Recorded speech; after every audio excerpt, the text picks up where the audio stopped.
चले बड़े आगे फिर, है ना। क्या पढ़ रहे हैं अपन? Chapter 2, supply under GST.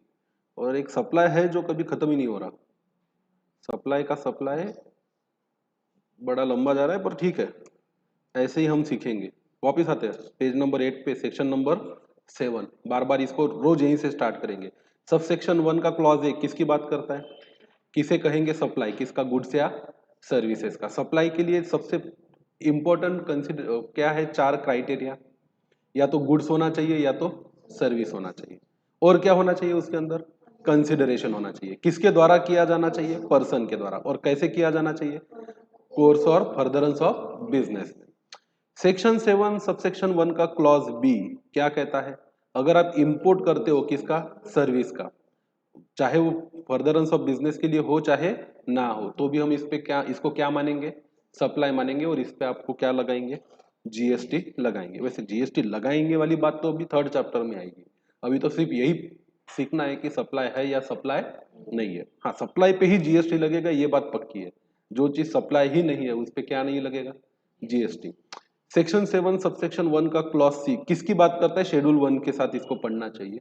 जो क्या कहता है कि विदाउट कंसिडरेशन भी सप्लाई हो सकता है। और इसमें कितने पैरा की बात की गई है? 4। फिर से रिवाइज करो। फर्स्ट पैरा क्या बोलता है? किसकी बात करता है? डिस्पोजल और transfer of business asset without consideration on which input tax credit has been availed. Para 2 किसकी बात करता है? Related person and district person की। अगर इन दोनों के बीच में ट्रांजैक्शन हुआ है विदाउट एनी कंसिडरेशन, तो भी हम मानेंगे कि ये क्या है? सप्लाई है। पैरा 3 किसकी बात करता है? प्रिंसिपल की और एजेंट की। और यहाँ पे डिफाइनिंग रूल क्या है कि who is issuing the invoice to final buyer. और पैरा 4 किसकी बात करता है? Importation of services in course of furtherance of क्या? बिजनेस फ्रॉम क्या? From related person without any consideration. भाई इसमें से कोई चीज छूटनी ही नहीं चाहिए। वैसे अदर देन रिलेटेड पर्सन तो आपको बिना कंसिडरेशन वैसे भी कुछ देने वाला नहीं है, देगा ही नहीं। वो फोकट में तो कोई अपनी सर्विसेज देता नहीं है। क्या होगा अगर पर्सन रिलेटेड पर्सन नहीं है, या आईजीएसटी के अंदर establishment of a same person भी नहीं है, और वो बिना कंसिडरेशन के आपको सर्विस प्रोवाइड कर रहा है? Will it call be a supply? किसी भी क्लॉज में बैठता नहीं है, उसको आप सप्लाई बोलोगे ही। इंपोर्टेशन ऑफ सर्विसेज की जो बात होती है सेक्शन 7 सबसेक्शन 1 के क्लॉज बी में, वो होती है फॉर कंसिडरेशन की। पर वहां पे एक्सेप्शन है, वेदर और not in course of furtherance of क्या? बिजनेस। ये जो पैरा 4 की बात हो रही है शेड्यूल 1 के, यहां without consideration importation of service है, बट वो किसके द्वारा किया जाना चाहिए? रिलेटेड पर्सन के द्वारा। और course of furtherance of business भी होना चाहिए। चलिए आगे बढ़ते फिर। सेक्शन 7 सब सेक्शन 1A किसकी बात करता है? शेड्यूल 2 की बात करता है ना। शेड्यूल 2 में क्या कहा गया है कि कौन से सप्लाई को सप्लाई ऑफ गुड्स मानेंगे या सप्लाई ऑफ सर्विसेज मानेंगे। तो इसकी एक काफी अच्छी लिस्ट उसमें दी हुई थी, जिस लिस्ट को हमने पढ़कर कल के लेक्चर में खत्म किया था, है ना। आगे आते हैं फिर शेड्यूल 3 पे भी आएंगे, और शेड्यूल 2 का कुछ पार्ट बचा है उसको भी पढ़ेंगे। पेज नंबर बताइए कोई? 40।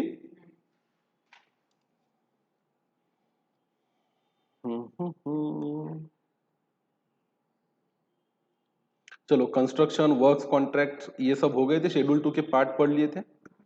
अब अगला टॉपिक है taxability of tenancy right under क्या? जीएसटी। पढ़ते हैं, देखो क्या लिखा है। पगड़ी system that is transfer of tenancy right against tenancy premium is prevalent in some state। वो स्टेट में ये सिस्टम है कि जब तक आप पगड़ी या कोई अमाउंट एज अ डिपॉजिट नहीं देते, आपको कोई भी चीज रेंट पे मिलती नहीं है, पगड़ी देनी पड़ती है। और पगड़ी प्लस रेंट भी चलता है, मतलब पगड़ी भी दो और क्या दो? रेंट भी दो। In Pagdi system, the tenant acquires tenancy right in the property against payment of tenancy premium, जिसको हम आम लैंग्वेज में पगड़ी बोलते हैं। तो इंग्लिश में इसको क्या बोलेंगे? Tenancy premium. landlord may be the owner of a property but the possession of the same lies with the tenant. Property तो मालिक की रहेगी, वो उसका ताबा किसे दे देगा? टेनेंट को दे देगा. The tenant pays periodic rent to the landlord as long as he occupies the property. मतलब लेते वक्त पगड़ी देनी होती है. जैसे 1 लाख रुपीस की आपको डिपॉजिट देना है, जिसको हम टेनेंसी प्रीमियम या क्या बोलेंगे, पगड़ी, और इतना देने के बाद भी 10,000 पर मंथ आपको क्या देना है? रेंट भी देना है. The tenant also usually has the option to sell the tenancy right. जो आपका भाड़े करू है, टेनेंट है, उसे टेनेंसी राइट को सेल करने की अधिकार है. प्रॉपर्टी नहीं बेच सकता वो आपकी, क्योंकि वो प्रॉपर्टी के आप मालिक, वो टेनेंट थोड़ी उसका मालिक है. पर हाँ, उसके पास जो टेनेंसी राइट है, उस प्रॉपर्टी को यूज करने का राइट, वो किसी और को ट्रांसफर कर सकता है कि भाई मैंने 1 लाख रुपए पगड़ी दी है, मुझे 1 लाख रुपए की पगड़ी दे दे, आज से तू इस प्रॉपर्टी को यूज कर, और मैं 10,000 रुपए महीने का रेंट पे कर रहा था, वो तू पे कर. तो इसको बोलते हैं transfer of tenancy right of a set property, and in such a case has to share a percentage of proceed with the owner of a land as laid down in a tenancy agreement. हो सकता है कि जो owner है वो allow भी करे या अलाउ ना भी करे आपके टेनेंसी राइट को क्या करने के लिए? ट्रांसफर करने के लिए. तो कई केसेस में अलाउ नहीं होता स्पेसिफिकली. इसको वैसे हमारे महाराष्ट्र में भाड़े से देना बोला जाता है, और आपने भाड़े से ली हुई चीज किसी और को भाड़े से दी तो उसको बोला जाता है पोट भाड़े. क्या बोला जाता है? पोट भाड़े. तो ये वर्ड है, महाराष्ट्र में यूज होता है. अब अलग अलग स्टेट में क्या वर्ड्स यूज होते हैं मुझे नहीं पता. वो विंडो बंद करो. तो alternatively landlord pays to tenant the prevailing tenancy premium to get the property vacated. और भी होता है, अगर कोई बहुत पुरानी प्रॉपर्टी पे आपने क्या कर रखा है? कब्जा कर रखा है, और आप एग्रीमेंट के हिसाब से लैंडलॉर्ड को क्या पे किए जा रहे हो? रेंट पे कर दिए जा रहे हो. अब कोई एक व्यक्ति था मिस्टर एक्स, उसके दादाजी ने मरते वक्त 99 ईयर्स की लीज पे 200 रुपीज पर मंथ के एग्रीमेंट से आपको कोई प्रॉपर्टी दे दी. अब दादाजी तो चल बसे. अब दादाजी का बेटा ये देख रहा है कि ये प्रॉपर्टी के सिर्फ कितने रुपए मिल रहे हैं? 200. उसने बोला टेनेंट को कि भाई खाली कर दो, तो बोले मेरे पास रिटर्न एग्रीमेंट है कि 99 ईयर्स तक हम इस प्रॉपर्टी को क्या कर सकते हैं? यूज कर सकते हैं. बेटे ने बोला एक काम करो, मैं आपको कुछ पैसे पेमेंट करता हूँ, आप प्लीज इस लैंड को क्या कर दीजिए, या जगह को क्या कर दीजिए? वैकेट कर दीजिए. तो पुराने जो टेनेंसी एग्रीमेंट हुआ करते थे, तब किसी ने सोचा नहीं था, तब के हिसाब लोगों के हिसाब से ये सोचते थे कि हर महीने कितने रुपए आते रहेंगे? 200. और आज उसकी कोई वैल्यू नहीं है. ऐसे कई एग्जांपल्स मैं भी जानता हूँ जहां पे बहुत ही कम मंथली रेंट एग्रीमेंट पे लोगों के पास क्या थी? लीज पे ली हुई प्रॉपर्टी थी, और उसके बाद उन्हें भी पता था कि ये प्रॉपर्टी आज नहीं तो कल कभी ना कभी वैकेट करके देनी है. तो फिर ओनर बोलता है कि I will pay you some more amount to vacate my property before the tenure of the agreement ends. तो ये भी ट्रांजैक्शंस होते हैं. अब देखो, टैक्स लगेगा या नहीं लगेगा, सप्लाई माना जाएगा या नहीं माना जाएगा, लॉ तो पढ़ेंगे, पर लॉ से पहले आपके दिमाग में उसकी अकाउंटिंग एंट्री अगर क्लियर है, if you are very much sure कि लेने वाले और देने वाले पार्टी के बुक्स में क्या एंट्री पास किए जाएगी किसी पर्टिकुलर ट्रांजैक्शन के लिए, and if that particular credit entry forms part of your income somehow और इट रिड्यूसेस योर एक्सपेंसेस और लायबिलिटी समहाउ, तो कहीं ना कहीं ये आप मान सकते हो कि इसको सप्लाई करार देने में बहुत ज्यादा दिक्कत होनी नहीं चाहिए. तो अकाउंटिंग क्लियर रखो. तो in case of a confusion भी आप हमेशा अपना असेसमेंट और जजमेंट कैसे कर पाओगे? सही कर पाओगे. आइए फिर पढ़ते हैं. Such properties in Maharashtra are governed by Maharashtra Rent Control Act. It has been clarified that the activity of transfer of tenancy right against consideration, that is tenancy premium, is squarely covered under the supply of service liable to क्या? GST. अब देखो, इन्होंने तो बोल दिया कि अगर आप आपके टेनेंसी राइट को क्या करते हो? ट्रांसफर करते हो अगेंस्ट क्या? प्रीमियम. तो उसे हम क्या मानेंगे? सप्लाई ऑफ सर्विस मानेंगे, और होना भी चाहिए. कैसे? पढ़ते आगे देखो. It is a form of a lease or renting of property and such activity is specifically declared to be the service in para 2 of schedule 2. अभी अभी हमने schedule 2 पढ़ा और वही टॉपिक पढ़ रहे हैं कि आपको अगर दिक्कत हो कहीं पे ये तय करने में कि whether particular transaction is a supply of goods और सप्लाई ऑफ सर्विसेज, तो ऐसे कंफ्यूजन के केस में क्या उठा के देख लो आप, शेड्यूल 2। और शेड्यूल 2 में किसी भी इमूवेबल प्रॉपर्टी को यूज करने का राइट रेंट पे या लीज पे देना मतलब सप्लाई ऑफ क्या माना गया, सर्विस माना गया। हाँ, रेंट ले रहे हो तो सर्विस के अगेंस्ट वो कंसिडरेशन है। यहां बात चल रही है पगड़ी की जो आपको देता है tenancy right.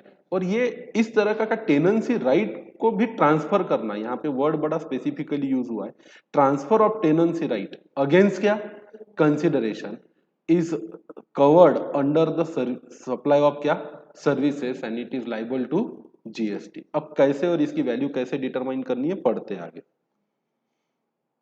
As discussed in above table, that is any lease, tenancy, easement, license to occupy land is a supply of service. Although stamp duty and registration charges have been levied on such transfer of tenancy right, it shall be still subject to GST merely because transaction or supply involves the execution of document which may require registration and payment of registration fee and stamp duty would not preclude them from the scope of supply and from payment of GST।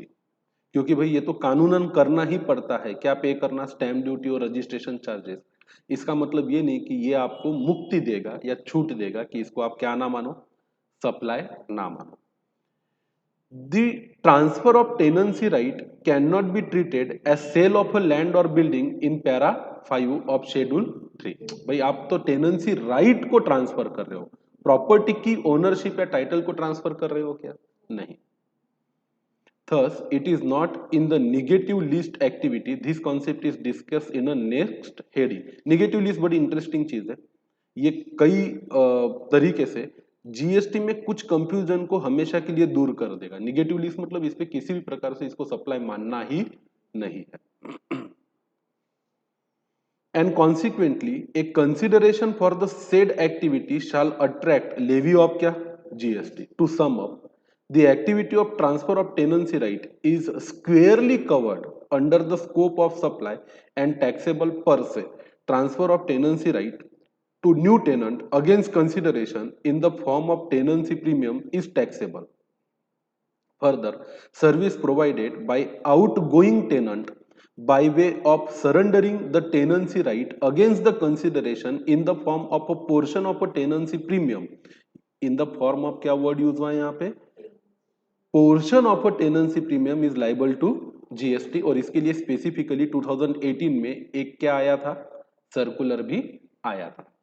It is important to note that grant of tenancy right in a residential dwelling for use as a residence dwelling against the tenancy premium or periodic rent or both is exempt from tax। Entry number 12, notification number 12 2017 dated 28/6/70 discuss in chapter 4। तो आपको exemption वाले chapter में इसको पढ़ेंगे हम कि ये जो पर्टिकुलर का है रेसिडेंशियल ड्वेलिंग के लिए जब आप रेंट पे देते हो तो इस पे लिए जाने वाला प्रीमियम या पगड़ी और इसका पीरियोडिक रेंट, इस पे टैक्स लगता नहीं है। तो इसको अभी स्टार मार्क लगा के रख दो, ये जब आएगा तब हम पढ़ेंगे। तो बात करते हैं हम टेनेंसी राइट के अकाउंटिंग एंट्री की। सुनो मेरी बात, मिस्टर एक्स ने अपनी एक प्रॉपर्टी के बदले पगड़ी ली 1 लाख रुपीज, बराबर है, और मंथली रेंट है कितना, 10,000। और इनको बोला कि इतना सब देने के बाद you can use my property for 12 months. वो एंट्री क्या पास करेगा, मिस्टर एक्स अपने बुक में एंट्री क्या पास करेगा, बैंक अकाउंट डेबिट। पहले तो 1 लाख रुपया आ गया, अब ये 1 लाख रुपया उसने इन द फॉर्म ऑफ अगर डिपॉजिट लिया है, इन द फॉर्म ऑफ क्या लिया है, डिपॉजिट, तो वो लायबिलिटी को क्रेडिट करेगा क्योंकि जब 1 साल पूरा हो गया या 12 महीने पूरे हो गए तो उसको 1 लाख रुपया क्या करना होगा, वापिस। पर अगर वापिस नहीं करना है ये 1 लाख, तो उसी की इनकम है, किसकी, मिस्टर एक्स की, तो बैंक को करेगा डेबिट और इनकम को करेगा credit. As long as soon as you earn any income you are liable to pay what, GST. इसमें तो कोई डाउट रहा क्या? नहीं। ओके। अब रेंट मिला तो रेंट उसकी इनकम है, बैंक को डेबिट करेगा, रेंट इनकम को क्रेडिट करेगा, वो भी पीएनएल के क्रेडिट में जाएगा।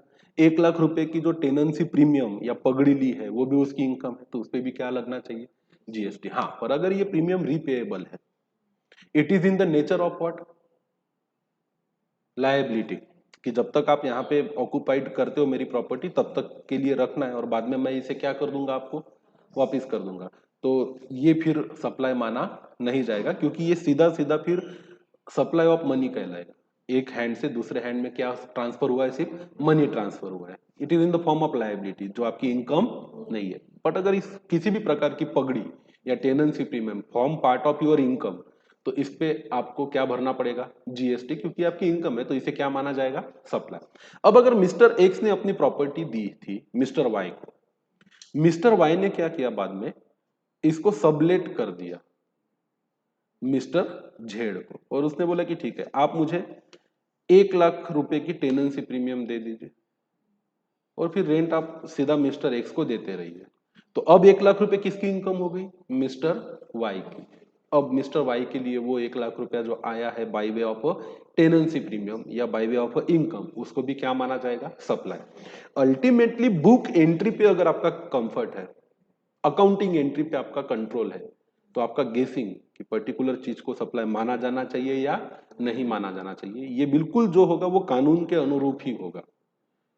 कानून कभी भी आपकी लायबिलिटी को आपकी इनकम ट्रीट करेगा नहीं। भाई क्रेडिट में एंट्री गई तो या तो either it is a liability और इट इज अ इनकम। अब लायबिलिटी को इनकम मान के आपके सर पे थोड़ी ना डंडा मारेगी, है ना? कानून थोड़ी आपको निचोड़ने के लिए बैठा है। अब आते हैं और कुछ चीजों की बात करते हैं। जॉइंट वेंचर, जहां दो लोग मिलकर किसी एक पर्टिकुलर प्रोजेक्ट पे काम करते हैं, वो प्रोजेक्ट खत्म, प्रॉफिट लॉस बांट लेते हैं, सब आप अपने घर वापस चले जाते हैं, इसी को हम क्या बोलते हैं? Joint venture. एक टेम्पररी टाइप की पार्टनरशिप होती है ना? JV being an unincorporated temporary association constituted for the limited purpose of carrying out a specified project within the time frame, a comprehensive examination of the various JV agreement. At time there could be a number of inter se agreement between the members of a JV, holds the key to understand of a taxation of a transaction involving in the services between the joint venture and its member, or inter se between the members and a joint venture. Mister A, mister B, C limited और D and company, इतने सब ए ने, B ने, सी ने और D ने मिलकर एक जॉइंट वेंचर परफॉर्म किया। अब जॉइंट वेंचर भी तो एक सेपरेट लीगल एंटिटी है वैसे देखा जाए तो, है ना? अब दोनों ही एक दूसरे से इसको सर्विसेज देंगे। जॉइंट वेंचर हो सकता है मेंबर को सर्विस दे या गुड्स सप्लाई करे, या मेंबर्स है वो हो सकता है कि किसको गुड्स और सर्विस सप्लाई करे? जॉइंट वेंचर को। अब इसका प्रॉपर नेचर क्या है, किसके बुक में कौन सी इनकम फॉर्म होती है, ये डिपेंड करता है कि उनके आपस के एग्रीमेंट्स कैसे हैं। तो आपको क्या समझना चाहिए कि टर्म्स एंड कंडीशन क्या है जिसपे क्या बनी है? Joint venture. ऊपर से फिर आपको ये भी जज करना पड़ेगा कि कौन अपने बुक में किस प्रकार की एंट्री पास करेगा। कौन सी एंट्री? Accounting entry. और फिर कानून क्या कहता है। ये तीनों चीजों पे आपकी पकड़ होगी तो जॉइंट वेंचर पे अगर एग्जाम में क्या आता है, क्वेश्चन आता है, तो आप उसकी टैक्सेबिलिटी को सही से कैलकुलेट करोगे कि किसे सप्लाई मानना है और किसे सप्लाई नहीं मानना। आओ पढ़ते। Thus, whether a cash call is merely a transaction in money and hence not the nature of a consideration for a taxable service would depend on the terms of a joint venture agreement, which may from vary from case to case. अब बात हो रही है cash call की। Cash transfer हो रही है या तो मेंबर्स के हाथों जेबी में या तो जेबी से मेंबर्स में। अब कैश ट्रांसफर होगी तो भाई कैश अगर आउटगो हो रही है तो कैश को क्रेडिट करोगे, इन हो रहा है तो कैश को डेबिट करोगे, पर कहीं ना कहीं तो सेकंड इफेक्ट देना पड़ेगा। ये सेकंड इफेक्ट क्या है ये समझने की कोशिश करना।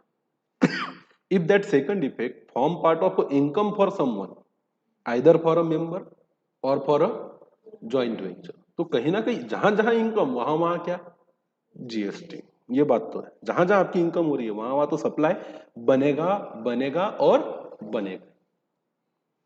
Cash calls are raise by an operating member of a joint venture on other members in proportion to their participating interest in the joint venture जो unincorporated होती है to meet the expenditure on the operations to be carried out as per the approved work program and budget। तो जेवी को चलाने के लिए पैसों की जरूरत होती है। अब ए बी सी डी चार लोगों ने कोई एक पर्टिकुलर प्रोजेक्ट स्टार्ट किया, मान के चलो वो प्रोजेक्ट है एक फ्लाईओवर ब्रिज बनाने का, और उसमें चार लोग हैं, ए है, बी है, सी है और डी है। अब जेबी अपना काम पूरा करेगी, एक पर्टिकुलर प्रोजेक्ट है, फ्लाईओवर ब्रिज बन जाएगा तो उसमें जो भी प्रॉफिट होगा लॉस होगा ए बी सी डी आपस में बांट लेंगे और वो जॉइंट वेंचर क्या हो जाएगा, एंड हो जाएगा, है ना।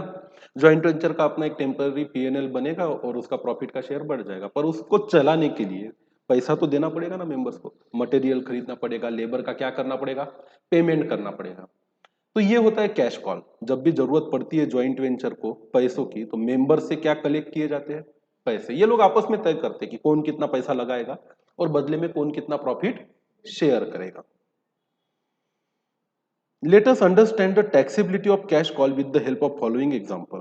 There are 4 members in JV, including the operating member, and each one contribute rupees 100 as part of their share. The total amount of 400 is collected. The operating member purchases machinery for 400 for the JV to be used in oil production. तो चार लोगों ने oil का production का एक temporary business start किया जिसे हम जेवी बोलेंगे। चार लोगों ने 100 रुपए डाले उसमें। एक ऑपरेटिंग मेंबर है जो सब कुछ काम करने की खुद पे क्या लेता है, जिम्मेदारी, बाकी लोग सिर्फ पैसा लगाते हैं, वो डे टू डे एक्टिविटी में इन्वॉल्व होते नहीं है। 400 रुपए जेवी में आए तो जेवी अपने बुक में क्या एंट्री पास करेगा, कैश अकाउंट को debit to member A account, to member B, to member C, to member D. In above case, cash call will not subject to GST since the operating member is not carrying out an activity for another for consideration. Here the money paid for purchase of machinery is merely in the nature of capital contribution। तो वही तो हुआ, ए को credit हुआ, B को credit हुआ, सी को credit हुआ और डी को क्रेडिट हुआ। ये क्रेडिट कहां जाएगा, इनकम में जाएगा जेवी की लायबिलिटी में जाएगा, लायबिलिटी में। तो लायबिलिटी तो आपका सप्लाई नहीं हो सकता ना, क्योंकि आपने उससे कमाया कुछ भी नहीं। फिर चारों के लेजर बनेंगे, ए का, बी का, सी का और डी का। 100 रुपए दिए ऐसा पता चलेगा, मान के चलो फिर इस मशीन से कुछ काम करके मशीन के साथ सब बेच के जेबी ने 800 रुपीज कमाए, तो कैश को डेबिट करेंगे। हाँ क्या नहीं नहीं, इनके पास बाद में 800 रुपीज आए और इनकम को क्या करेंगे, क्रेडिट करेंगे, बराबर है। और फिर उस इनकम का शेयर किसको दे देंगे, ए को, बी को, सी को और डी को। तो 100 लगाए थे, 800 रुपए आ गए, तो लगाए हुए 100 और कमाए हुए 200 300 रुपए क्या कर देंगे, सबको वापस कर देंगे। Are you getting my point. तो भाई ये तो in the nature of capital contribution है। तो बिजनेस में, किसी भी बिजनेस में जब पैसा आता है कैश को डेबिट होता है और कैपिटल को क्या होता है, क्रेडिट होता है। तो it is not a income for any business and definitely it will not form part of क्या, सप्लाई। तो इसको सिर्फ लॉ के नजर से मत पढ़ो, हमेशा इसको लॉ प्लस अकाउंट की नजर से पढ़ो, तो फिर चीजें अपने आप क्या होती चली जाएगी, आसान। आगे क्या लिखा है, there are 4 members in JV, including the operating member, and each one contribute 100 as a part of their share. Total amount 400 is collected. The operating member thereafter uses its own machine and perform exploration and production activity on behalf of क्या, JV। तो अगर ये खुद की machine दे रहा है, जो operating member है वो किसको दे रहा है, ये खुद की मशीन जेवी को, और जेवी से कितने रुपए ले लिए उसने, 400 रुपीज। तो यहां मिस्टर ए जो ऑपरेटिंग मेंबर है उसके लिए तो ये 400 की क्या हुई, इनकम हुई। वो तो अपने बुक में क्या एंट्री पास करेगा, बैंक या कैश अकाउंट को डेबिट और इनकम को क्रेडिट। तो फिर ये माना जाएगा ना कि उस मेंबर ने जेवी को क्या सप्लाई की, सर्विस सप्लाई की। अपनी मशीन बेच नहीं रहा, अपनी मशीन यूज करने के लिए दे रहा है। मशीन को बेचना is a transfer of good या सप्लाई ऑफ गुड्स, मशीन को यूज करने देना is a transfer of service.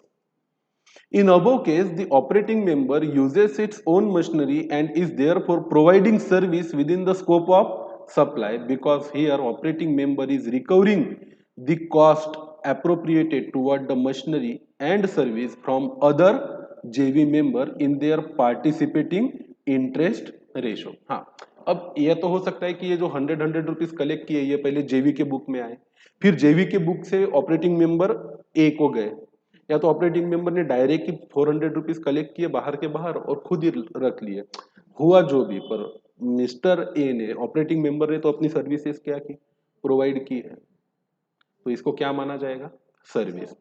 फिर क्या ज्यादा आसान लगता है कि पर्टिकुलर चीज सर्विस है, इसको जज करने के लिए लॉ वर्ड टू वर्ड पढ़े कि अकाउंट अच्छा रखे, अकाउंट की कॉन्सेप्ट क्लियर रखो। अगला है प्रायोरिटी सेंटर लेंडिंग सर्टिफिकेट, पीएसएलसी बोलते हैं। तुम्हें याद होगा कुछ दिनों पहले बैंक के केस में अपन ने पीएसएलसी के काम किए थे। अब देखो क्या होता है, RBI's FAQ on PSLC have constructed PSLC are in the nature of goods. PSLC are not securities. PSLC are akin to freely tradable duty scripts, renewable energy certificate, REP license or replenishment license which earlier attract क्या होता था, VAT. In GST there is no exemption to trading.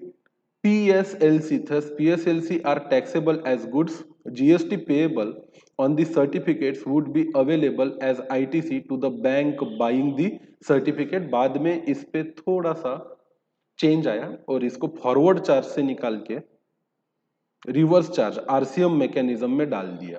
तो buying bank या buying party ही अब पीएसएलसी पे GST भरती है। अब ये कैसे समझाऊं, अब देखो नीचे दिया है इन्होंने, क्या होता है ये पीएसएलसी, यहाँ 22 नंबर का जो पॉइंट दिया है ना, lending by a commercial bank for specified sector which have been identified as a priority sector by RBI called as a priority sector lending. Priority sector lending certificate are a mechanism to enable bank to achieve the priority sector lending target and sub target by purchase of these instrument in the event of shortfall.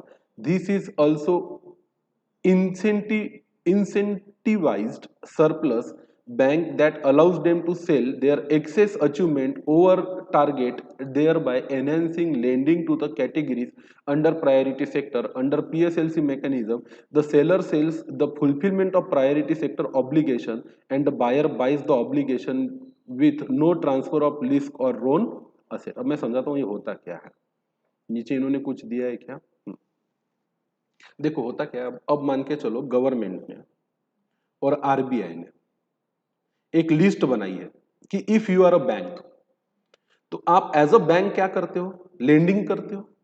मान के चलो आपके पास लेंडेबल amount जो है, जो आप लोगों को एज अ लोन दे सकते हो, बीइंग अ बैंक आप लोगों को क्या देते हो, लोन 100 रुपीज है। अभी 100 रुपीज आप किसको दोगे, तो हो सकते कॉर्पोरेट्स को दोगे, फार्मर्स को दोगे, by way of home loan दोगे, by way of personal loan दोगे, by way of car loan दोगे, स्मॉल एंड मार्जिनल ट्रेडर्स को दोगे, एसएमई को, बिग एंटरप्राइजेस को दोगे, सभी को दे सकते हो, इसमें कोई बंधन है क्या, कोई बंधन नहीं है। देखो बीइंग अ बैंक, आपने तो बैंक इसीलिए खोली है कि आप बिजनेस करो। आपका बिजनेस क्या है, राम से लेना और शाम को देना। आप पैसे कैसे कमाते हो, 100 रुपये आप राम से लेते हो, उसे बोलते हो कि हम आपको 8% इंटरेस्ट देंगे, तो आपको 1 साल बाद राम को 108 रुपये लौटाने। वही राम के 100 रुपये आप शाम को देते हो, उसको बोलते हो मैं आपसे 15% क्या लूंगा, इंटरेस्ट लूंगा, तो शाम से आप 115 रुपये लेते हो, 115 लेके 108 रुपये देते हो, ऊपर का 7 रुपये आपका क्या है, प्रॉफिट है। यही तो बिजनेस करती है ना बैंक। अब बैंक ने बोला कि भाई आपके पास 100 रुपये आए हैं, आप जिसको मर्जी दो, जहां आपको लगता है कि आपका प्रॉफिट ज्यादा हो सकता है उसको दो। बट बैंकिंग सेक्टर हमारे यहाँ पे प्रॉफिट के लिए तो बना है, साथ ही साथ उनका एक पर्पज ये भी है कि आप देश की बढ़ती हुई अर्थव्यवस्था में अपना योगदान दें। तो गवर्नमेंट ने या आरबीआई ने स्पेसिफिकली बैंक को एक लिस्ट बना के दी है, जो लिस्ट कहती है कि these are our priority sector, और हर बैंक को एक टारगेट दिया है। say I'm not going into the details of PSLC target because these are subject to changes frequently, पर आरबीआई ने बैंक्स को बोला कि whatever loan you are giving to any party, 30% of that should go to the priority sector. अब मान के चलो farmers priority sector में आते हैं, स्मॉल एंड मार्जिनल ट्रेडर्स किस में आते हैं, प्रायोरिटी सेक्टर में, जिनका टर्नओवर किसी एक पर्टिकुलर लिमिट से कम हो, से 10 करोड़ से कम। तो आपके पास जितना भी आप whatever kind of bank you are, whether you are the State Bank of India, ICICI Bank, HDFC Bank, Axis Bank, IDBI Bank, आप जितना भी लोन दे रहे हो उसमें से 30% टारगेट आपको किसका कवर करना है? प्रायोरिटी सेक्टर का। अब हुआ क्या, एक बैंक थी स्टेट बैंक ऑफ इंडिया, इन्होंने अपने 100 करोड़ रुपए की लेंडिंग में से 50 करोड़ की लेंडिंग प्रायोरिटी सेक्टर को करी। टारगेट कितने करोड़ का था? 30 करोड़ का। इन्होंने कितना टारगेट अचीव किया? 50 करोड़ का, ज्यादा दे दिया। Now they have the surplus of their target. Are you getting my point? एक दूसरी बैंक है आईडीबीआई बैंक, उन्होंने भी 100 करोड़ की लेंडिंग करी, but due to some reason वो प्रायोरिटी सेक्टर को सिर्फ 20 करोड़ ही लेंड कर पाए, तो उनके लिए शॉर्टफॉल है अपना टारगेट पूरा करने का। कितना? 10 करोड़ का। ऐसे केस में आईडीबीआई क्या करेगी? एसबीआई से अपना टारगेट पूरा करने के लिए 10 करोड़ की लेंडिंग क्या करेगी? अपने बुक्स में दिखाएगी। अब देखो, आप एसबीआई हो, आपने एक मशीन खरीदी, बुक में एंट्री क्या पास करोगे?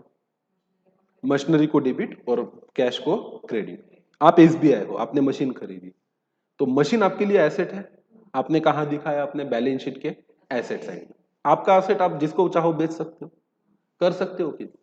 अच्छा, आप एसबीआई हो आपने किशोर को 30 करोड़ का लोन दिया, क्या एंट्री पास करोगे? किशोर को डेबिट और कैश को क्रेडिट। अब किशोर को दिया हुआ लोन एज ए एसबीआई आपके लिए क्या है? एसेट है।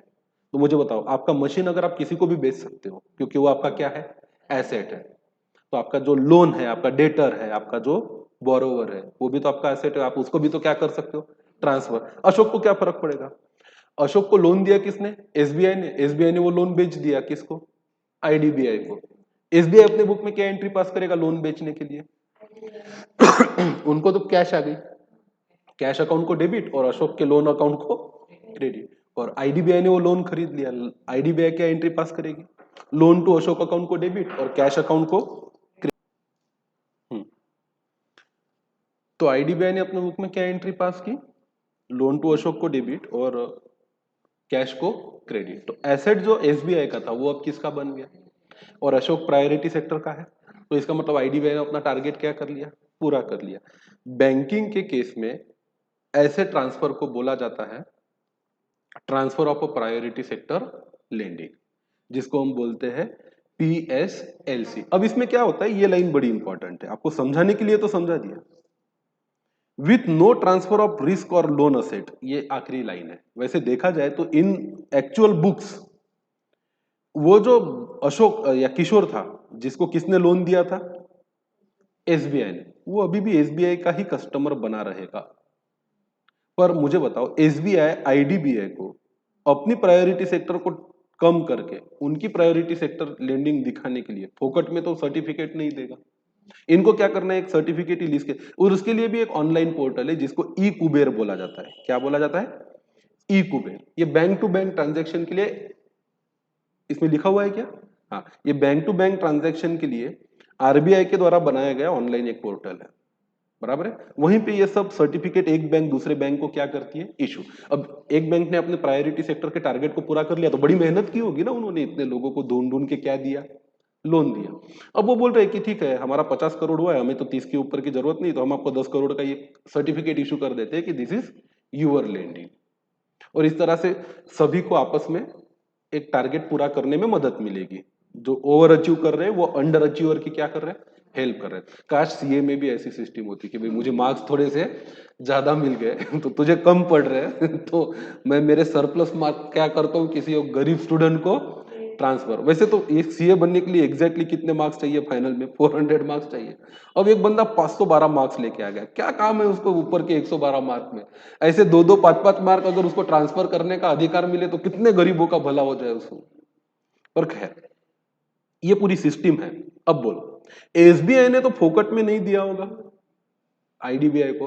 बोले हाँ, अब आया उठ पहाड़ के नीचे, सर्टिफिकेट चाहिए, दूंगा ना। कितने करोड़ का? बोले 10 करोड़ का। हो जाएगा ना, हमारे पास ऑलरेडी सरप्लस है। कितने करोड़? 20 करोड़। और उसके बदले में कुछ ना कुछ तो क्या लेगी ये? कमीशन चार्ज लेगी।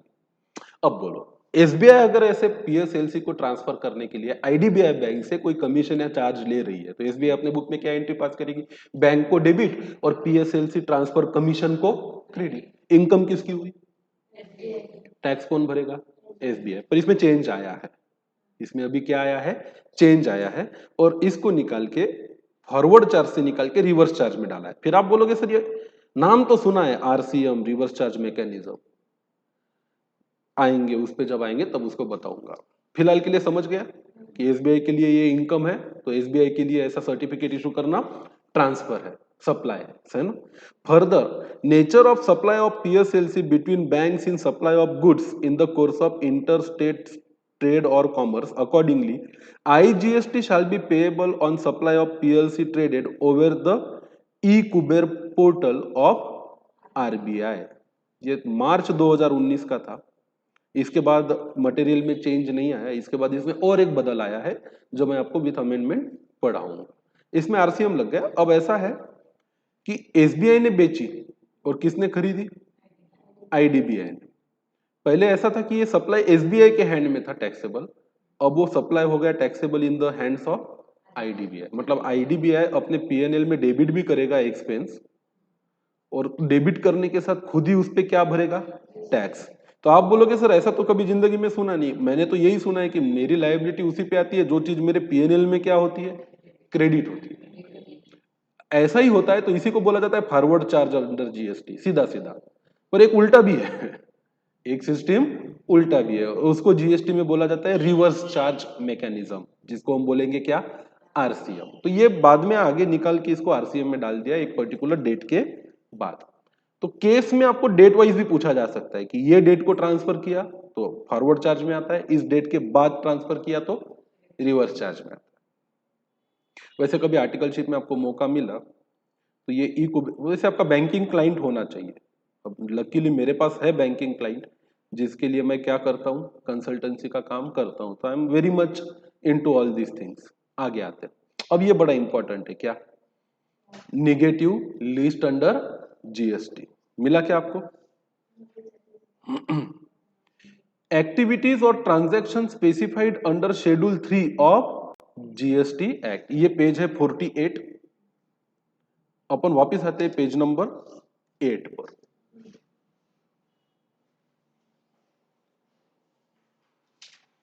सेक्शन 7 का सबसेक्शन 2 क्या कहता है, notwithstanding anything content in section subsection 1, activity और ट्रांजैक्शन स्पेसिफाई करेंगे हम किसमें, शेड्यूल 3 में। सच एक्टिविटी और transaction undertaken by government, state government और any local authority in which they are engage as a public authority as may be notified by the government shall be treated neither as a supply of goods nor as a supply of services. ना तो इसको service का supply मानो ना तो goods का। तो ultimately ये बन गई कौन सी लिस्ट, निगेटिव लिस्ट। वापिस आएंगे अपन पेज नंबर 48 पर से जैसे जैसे मॉड्यूल में चेंज आते हैं पेज नंबर चेंज होते रहेंगे। एक्टिविटीज और ट्रांजैक्शन सेक्शन कौन सा है, 7। सबसेक्शन कौन सा है, 2। किसके साथ पढ़ना है हमें इसको, शेड्यूल नंबर 3 के साथ। बस इतने ही शेड्यूल है सप्लाई में, शेड्यूल 1, शेड्यूल 2 और schedule 3। Activities or transactions specified under Schedule 2 can be termed as a negative list under GST regime। फिर याद रखना इसको, निगेटिव लिस्ट कौन से शेड्यूल में दी गई है, शेड्यूल 3 में। This schedule specified transaction or activities which shall be neither treated as supply of goods nor the supply of क्या, सर्विसेज। तो ये लिस्ट ही है, लिस्ट पढ़ेंगे और आगे आगे बढ़ेंगे। Activities or transaction which shall be treated neither as a supply of goods और सप्लाई ऑफ सर्विसेज। पहला, service by an employ to the employer in course और इन फर्दरेंस और रिलेशन टू हिज एम्प्लॉयमेंट। वही है ना, salary ले रहा है एक एम्प्लॉय तो अपने एम्प्लॉयर को क्या दे रहा है, सर्विस दे रहा है, तो वो तो सप्लाई कर रहा है सर्विस का। फिर तो कोई उस पर जीएसटी लगा दे कि भाई आपको सैलरी मिली है, आपकी इनकम हुई है ना, तो आप उस पर क्या पे करो, जीएसटी। ऐसा होता नहीं है। Amount received by an employee from the employer on premature termination of contract of employment are treatable as amount paid in relation to the service provided by the employee to the employee in course of क्या employment। अब देखो confusion कैसा होता है, language क्या है, पहले paragraph में ये लिखा है service by an employ to the employer in the course और इन रिलेशन टू हिज क्या एम्प्लॉयमेंट। अब क्या है, एक दिन ऐसा हुआ कि एक ऑफिसर ने ये पढ़ लिया, वो बोला कि as long as in relation to your employment है, आपको जो पैसा मिल रहा है वो हम मानते हैं कि सप्लाई ऑफ सर्विस नहीं है, निगेटिव लिस्ट में है। एक दिन क्या हुआ, मालिक ने अपने एम्प्लॉय को काम से निकाल दिया, बोले ये रखो एक साथ 20 लाख रुपए और कल से मुंह मत दिखाना।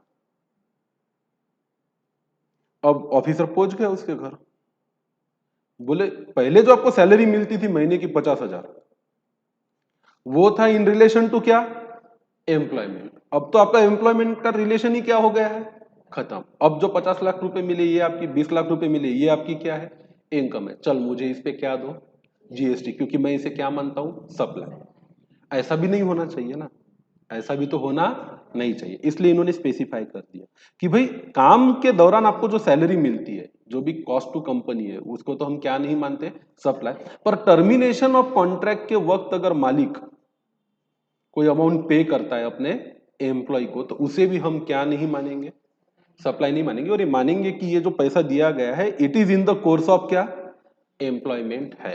ये स्पेसिफाई करना जरूरी होता है, नहीं तो कितने तो ऐसे केसेस होते हैं जहां लोगों को लमसम पैसा देके काम से निकाला जाता है, तो वो तो उनकी इनकम है जिसको निकाला गया है। तो उसके लिए अगर किसी ने उसको मान लिया कि ये सप्लाई है और उस पर खड़ा होके बोले दो 20 लाख पे 18% के हिसाब से 3,60,000 रुपए का क्या जीएसटी, फिर वो भागेगा अपना सीए के पास, बोले मेरे को तो नोटिस आया है कि एक ऑफिसर आके बोल रहा है कि आपको काम से निकाल दिया, 20 लाख रुपए मिले, मुझे इस पे क्या चाहिए, जीएसटी। सीए बोलेगा कोई बात नहीं, कितने मांग रहा है वो कितने मांग रहा है, 3,60,000, मैं कुछ करवाता हूं। अगर उसने लॉ पढ़ा है तो वो खुद ही जाएगा, निगेटिव लिस्ट खोलेगा, शेड्यूल नंबर 3 पढ़ेगा और मुंह पे मार के फेंकेगा पूरी की पूरी स्टडी मटेरियल किसके, ऑफिसर के। पर आमतौर पे ऑफिस से कोई नोटिस आती है तो लोगों को इतनी बुद्धि भगवान ने दी नहीं है कि वो कुछ सोच सके और समझ सके, वो बेचारे पैनिक होके किसके तरफ भागते हैं, सीए के तरफ। और सीए तो बस बैठा ही है फिर, कितने मांगे बेटा, 3,60,000, कोई नहीं कोई नहीं, हम करवा देंगे, हो जाएगा, आधे में करवा देंगे ये काम, 1,80,000 में। हालांकि भरने की तो जरूरत 1 रुपए की नहीं है। खैर ऐसी गंदी प्रैक्टिस आप लोग करना मत, करोगे क्या सीए बन के ऐसे काम, हंसो मत, ये सब काम करने के लिए सीए बन रहे हो क्या, ताकि लोगों के गले काट सको। खबरदार जो ऐसा कभी सोचा भी है तो, हॉनेस्ट सीए बनने का। बोले साहब आप चिंता मत करो, आप जाइए निश्चिंत रहिए, भगवान पे भरोसा रखिए, कुछ नहीं होगा।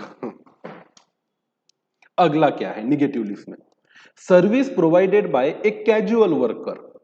अब देखो एक तो रहता है service provided by employ to employ in the course और फर्दरेंस टू हिज एम्प्लॉयमेंट, और जिसका कोई ना कोई एक एग्रीमेंट भी रहता है मालिक और किसके बीच में, एम्प्लॉय के बीच में। कुछ लेबर ऐसे कैजुअल लेबर होते हैं, कैजुअल वर्कर होते हैं, आए गए पर्टिकुलर 2-4-5 दिन का 15 दिन का काम किया और काम पैसा लेके निकल गए। A service provided by a casual worker to employer who gives wages on daily basis to the worker and are service provided by the worker in course of क्या एम्प्लॉयमेंट, ये भी निगेटिव लिस्ट में। तो जिसको salary मिल रही है, जो एक परमानेंट वर्कर है, एम्प्लॉय है, उसके द्वारा प्रोवाइड की गई सर्विसेज को क्या नहीं माना जाएगा, सप्लाई। तो कैजुअल वर्कर के द्वारा वेजेस लेके प्रोवाइड की गई सर्विसेज को भी क्या नहीं माना जाएगा, सप्लाई नहीं माना जाएगा। तो इस पे भी जीएसटी लगेगा नहीं, नहीं तो रूल तो जीएसटी का वही है, जहां जहां आपकी इनकम वहां वहां आपका सप्लाई, उस पे हमको क्या चाहिए, जीएसटी चाहिए। Casual worker employed by a construction contractor for execution of a building contract for him are services in the course of employment. Similarly casual worker employed by a security service agency for provision of a security service to a client are also service in the course of क्या employment. फिर आपका कैसा भी हो nature, अगर आप employ ही हो, चाहे फिर आप कैजुअल वर्कर हो, सैलरी लेने वाले एम्प्लॉय हो, मंथली सैलरी लेते हो, काम छोड़ने के बदले लमसम पैसा लेते हो, चाहे आप किसी सिक्योरिटी गार्ड प्रोवाइड करने वाले एजेंसी में खुद ही एक सिक्योरिटी गार्ड हो, जिसको एजेंसी क्या देती है, पैसे देती है, या फिर आप बिल्डिंग कंस्ट्रक्शन के काम में काम करने वाले लेबर या वर्कर हो जो कॉन्ट्रैक्टर से क्या लेता है, सैलरी लेता है। तो आपके द्वारा आपके मालिक को दी हुई किसी भी प्रकार की सेवाओं को हम क्या नहीं मानेंगे, सप्लाई नहीं मानेंगे। Only services that are provided by employee to the employer in the course of employment are outside the realm of supply. However, services provided outside the ambit of the employment for consideration would qualify as क्या, supply. अब outside the ambit of employment अगर कोई service है, जैसे मैंने मेरे office में मेरे स्टाफ को हर महीने की सैलरी देनी है, तो चलो मैं उसे सैलरी दिए जा रहा हूँ। अब उससे एक काम और करवाया जो अदर देन क्या है, सैलरी। वो भी बड़ा चालाक मेरा स्टाफ, बोले साहब इस चीज के तो मुझे आप क्या नहीं देते, पैसे नहीं देते, तो कुछ दो तो ये भी कर दो। बोला ठीक है, ले 1 लाख रुपए इस काम का अलग दिया। तो अब वो क्या प्रोवाइड कर रहा है, सर्विसेज। ये उसके एम्प्लॉयमेंट कॉन्ट्रैक्ट का या सैलरी या वेजेस का पार्ट नहीं है। For example, service provided on a contract basis by a person to another, that is principal to principal basis, are not services provided in course of क्या, employment. तो फिर तो आप तो प्रिंसिपल टू प्रिंसिपल बेसिस बन गया ना। मैं जो 1 लाख रुपया ले रहा हूँ एज ए एम्प्लॉय अलग काम का, उसका प्रिंसिपल कौन हूँ, मैं। और आप भी मेरी सेवाएं ले रहे हो तो आप भी एक क्या हो, प्रिंसिपल। यहाँ पे पहले जो काम होता था वो एम्प्लॉयर एम्प्लॉय रिलेशनशिप में होता था, अब कौन से रिलेशन में होता है, principal principal relation. Any amount paid by, अच्छा मतलब सीधी सी बात है, in the book of employ entry imagine करो, अगर उसको रेगुलर नेचर की सैलरी मिल रही है तो एंट्री क्या पास करेगा, कैश को डेबिट और सैलरी इनकम को क्रेडिट। अदर देन सैलरी लिया है तो कैश को डेबिट और अदर इनकम को क्रेडिट। तो सैलरी इनकम है आपकी तो वो आपका सप्लाई नहीं है, पर आपकी अदर इनकम है तो वो आपके द्वारा किया गया सप्लाई है। Any amount paid by employer to employee for not joining a competing business is paid or provided the service of a forbearances to act and cannot be considered for providing the service in the course of क्या, employment. Oh my God. अब आपने एक दिन अपने employ ने मालिक को बोल दिया नहीं करेगा मैं तेरे लिए काम, आज से जा। बहुत सताया आपने, I don't want to work for you any more. वो एक क्रिटिकल एम्प्लॉय था। मालिक को लगा यार ये चला जाएगा, ये तो मेरे सारे सीक्रेट भी जानता है, इसको तो सब पता है, कहीं मेरे कॉम्पिटिटर को ना ज्वाइन कर ले, काम तो वो छोड़ चुका है। फिर हमने उसको बुलाया, बोले इधर आ, नहीं बन रही ना तेरी मेरी बात, कोई बात नहीं, but you will not be joining my competitor, उसके लिए 1 करोड़ रुपया अलग से देता हूं। हाँ तो अब जिसको 1 करोड़ मिल रहा है वो क्या इस 1 करोड़ को सैलरी दिखाएगा, इन ल्यू ऑफ सैलरी दिखाएगा? ये तो उसके लिए क्या हो गई, सीक्रेट नोविंग इनकम हो गई, क्योंकि उसके पास ढेर सारी क्या है, इंफॉर्मेशन है, तो उसकी तो अदर इनकम हो गई। इसको मानेंगे भाई हम सप्लाई कि आपने 1 करोड़ की क्या प्रोवाइड की है, service, and it is not considered for providing services in course of क्या, एम्प्लॉयमेंट। भाई अब तू मेरे लिए नहीं कर रहा तो किसी और के लिए भी काम मत कर, ये इन द कोर्स ऑफ एम्प्लॉयमेंट वाला काम नहीं है ना। इंटरेस्टिंग। तो क्या याद रखना है अपने को, लॉ भी याद रखना है और अकाउंटिंग एंट्री भी याद रखनी है। तो दिमाग में घूमते रहनी चाहिए आपकी अकाउंटिंग एंट्री, जब आप क्या सॉल्व करोगे एग्जाम में, क्वेश्चन सॉल्व करोगे। अगला है निगेटिव लिस्ट में सेकंड नंबर का point, services by any court और tribunal establish under any law for a time being in force. आप जाते हो ना कोर्ट में केस लड़ने, तो कोई भी केस लड़ने, किसी पे दाखिल करने, या किसी ने आप पे केस डाली हो, तो कोर्ट में जाके कुछ फीस वगैरह पे करनी होती, जिसको आमतौर पे कोर्ट फीस बोला जाता है। तो आपके लिए तो एक्सपेंस हो गया। कोर्ट के बुक्स में क्या है, इनकम ही तो है, बैंक को डेबिट, कैश को डेबिट और इनकम को क्रेडिट। फिर कोई ऑफिसर पहुंच जाना जज साहब के पास कि माय लॉर्ड आपने क्या कमाया, इनकम, तो आपने क्या प्रोवाइड की, सर्विस, मतलब सर्विस का सप्लाई किया। मेरे को मेरा टारगेट पूरा करना है, मुझे इस पे क्या चाहिए, जीएसटी चाहिए। जज बोलेगा भाई रुक, पढ़ने दे, जीएसटी तो पढ़ने का टाइम मुझे भी मिला नहीं है, लेट मी चेक। फिर जज क्या करेगा, सीए के पास जाएगा बोलेगा सीए साहब, यार एक ऑफिसर आ गया हमारे कोर्ट में, बोल रहा है कि आप बहुत सारे गुनाहगारों को क्या प्रोवाइड करते हो, अपनी सेवाएं, और हमें उस पर क्या नहीं देते, जीएसटी। क्या बोलना चाहिए सीए ने, अरे जज साहब कोई बात नहीं, बैठिए, कितने की डिमांड आई है बोलो ऐसा तो बहुत पैसा आता है हमारे कोर्ट में, because you are the high court. तो उसने तो मांग लिए हमसे 50 लाख रुपए। ये क्या बोलेगा, कोई नहीं साहब, कर देंगे ना 25 लाख में सेटल, आप चिंता मत करिए।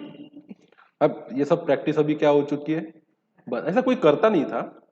हम सीए इसीलिए बन रहे ताकि ऐसे गंदे काम करने वाले लोगों को रोक सके, है ना। खैर, निगेटिव लिस्ट में है बेटा, services provided by the court और tribunal by any law for time being in force. The term court includes district court, high court and supreme court. Leviability of a GST on amount of fees charged by the customer dispute redressal commission. तो ये negative list में है, पर यहाँ पे court के अलावा भी और एक एजेंसी है जिसका नाम है कंज्यूमर डिस्प्यूट रिड्रेसल कमीशन। तो जागो ग्राहक जागो वाले जो लोग होते हैं ना, कंज्यूमर कोर्ट बोलते हैं सिंपल लैंग्वेज में इसको। तो क्या होता है, एज अ ग्राहक अगर आपको लगता है कि आप पे क्या हुआ है, अन्याय हुआ है, अत्याचार हुआ है, और आप किसी कंपनी के खिलाफ क्या देना चाहते हो, भैया जैसे मैंने मॉस्किटो रिपेलेंट लगाया था घर में, फिर भी मच्छर काट गया और मुझे मलेरिया हो गया, उन्होंने तो बोला था सारे मच्छर भाग जाएंगे। आपने डिओड्रेंट यूज किया, पूरा बॉटल रगड़ लिया, रास्ते से घूमे, किसी ने आपका पीछा नहीं किया, कुछ नहीं आया आपकी लाइफ में, पहले भी बर्बाद थी अभी बर्बाद है, और आपको लगा कि इन्होंने उल्लू बनाया, इतना बड़ा धुआं मेरे को बेच के एक लड़की नहीं पटा सका मैं, तो मुझे इस कंपनी पे क्या करनी है, केस। तो भागो, कहां जाओ आप अपना दुखड़ा लेके, कंज्यूमर डिस्प्यूट रिड्रेसल कमीशन के पास। एक लड़की भी जा सकती है, मैंने तो आपका क्रीम लगाया 7 दिन बोला था आपने, मैंने तो 70 दिन लगाया, पूरा ड्राम खाली कर दिया रगड़ रगड़ के, ना शक्ल बदली ना सूरत बदली, किस्मत बदलने का तो सवाल ही नहीं आता। जाएगी वो लड़की कहाँ, कंपनी के खिलाफ कंज्यूमर डिस्प्यूट रिड्रेसल कमीशन के पास। अब वो लोग भी फोकट में थोड़ी ना काम करेंगे, बोलेंगे आपको क्या करनी है, शिकायत दर्ज करवानी है, भरिए फीस 500 रुपए की। फिर क्या एंट्री पास करेगा consumer dispute redressal commission, bank को डेबिट और इनकम को क्रेडिट, तो वो तो सेवाएं दे रहे हैं ना फीस लेने के बदले। In order to provide inexpensive, court में गया तो एक्सपेंस ज्यादा लगता, तो ये जो बना है ना कंज्यूमर फोरम, ये इसीलिए लगा है, in order to provide inexpensive speedy and summary redressal of a consumer dispute, quasi judicial bodies are set up in each district and state and at the national level called district forums, the state consumer dispute redressal commission and the national consumer dispute redressal commission respectively. Consumer dispute redressal commission national हो, state हो, district का हो, may not be a tribunals literally, as they may not have been set up directly under the article 233b of a constitution. However, they are clothed with the characteristics of क्या, tribunal. ये तो अपने आप में क्या नहीं है, कानून या संविधान की लैंग्वेज में कोड भी नहीं है और ये ट्रिब्यूनल भी नहीं है, पर फिर भी इन्हें अधिकार है दंड लगाने का, फाइन लगाने का, पेनल्टी लगाने का कंपनियों पे जिसके खिलाफ ग्राहक ने क्या दी है, शिकायत दी है। तो it is in the nature clothe with the characteristics of क्या, tribunal. Consequently fees paid by litigant while registering the complaint to the said commission are not leviable to क्या, जीएसटी। इस पे भी जीएसटी लगता नहीं है, हालांकि ये कोर्ट नहीं है और ट्रिब्यूनल भी नहीं है, पर निगेटिव लिस्ट में स्पेसिफिकली गवर्नमेंट ने इसको डाला है। अदरवाइज आप जब 500 रुपए का क्या पे करते वहां पे फीस, तो उस पे ₹45 CGST और ₹45 क्या पे करना पड़ता आपको, SGST, और आपसे वो लेते हैं 590, ₹500 खुद के और ₹90 किसको देते, गवर्नमेंट को देते। पर ऐसा करने की जरूरत नहीं, याद रहेगा ये। निगेटिव लिस्ट में थर्ड है functions perform by the members of a parliament. इनको तो भगवान ने ही ऊपर से सब कुछ क्या करके भेजा है, एग्जाम करके भेजा है। ये कुछ भी कर ले, बीइंग अ खुद पार्लियामेंट या मेंबर ऑफ अ पार्लियामेंट, कितना भी कमा ले। नेताओं से हमारी सरकार क्या नहीं लेना चाहती, टैक्स। गरीब नेता है ना बेचारे, जनता की सेवा के लिए तो दिन भर खून पसीना अपना बर्बाद करते हैं, कहाँ कुछ बचता है उनको। गरीब नेताओं का देश है हमारा। Functions performed by the members of parliament, members of state legislature, members of panchayat, members of municipalities and members of other local authorities. Duties performed by any person who hold any post in pursuance of the provisions of a constitution in that capacity. Duties perform by president of India, इनको भी तो पैसे मिलते हैं ना, ये भी तो सेवाएं देते हैं अपनी। देखो MLA है, MP है, कॉरपोरेटर है, ये सब अपनी सेवाएं देते हैं किसको, जनता को, पार्लियामेंट को, सदन को, हाउस को, और बदले में इनको क्या मिलता है, रेमुनरेशन मिलता है। अब इसको सैलरी नहीं बोलते, मान धन बोलते हैं लोग। मान सम्मान के साथ इनको क्या दिया जाता है, धन दिया जाता है, जिसको ये मान धन बोलते हैं।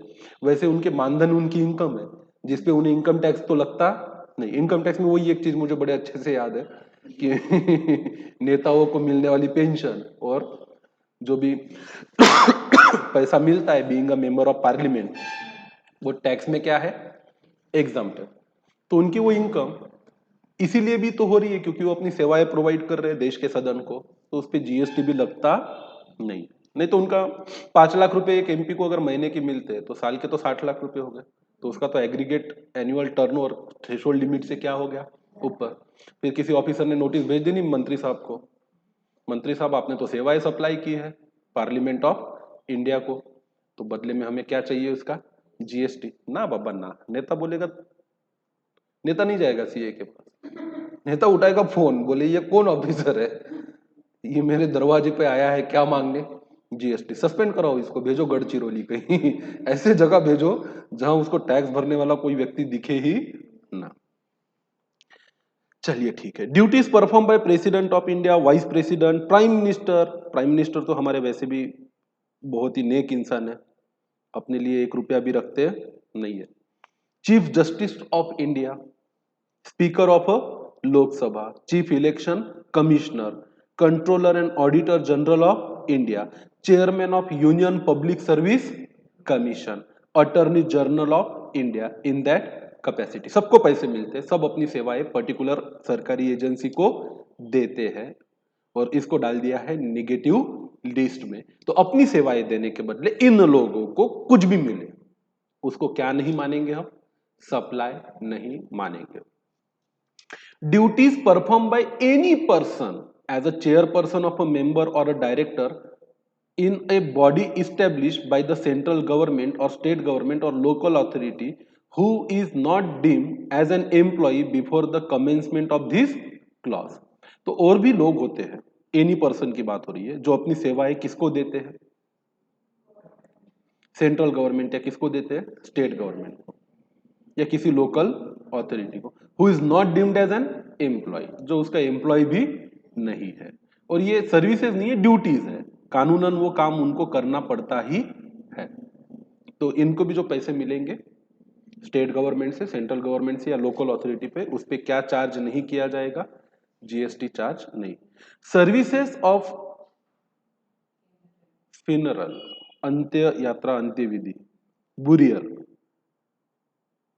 क्रीमेटोरियम और mortuary, including transportation of the deceased. तो आप जाइए ना, आप कोई मर जाता है तो उसको जलाने के लिए फीस भरनी पड़ती है शमशान में जाके, जो भी है 5-50, 25-100 रुपए की क्या फाड़नी पड़ती है, पावती, वहां से लकड़ा लेना पड़ता है, गाड़ना हो किसी को, दफनाना हो, तो उसके लिए भी कुछ ना कुछ चार्जेस लेते हैं।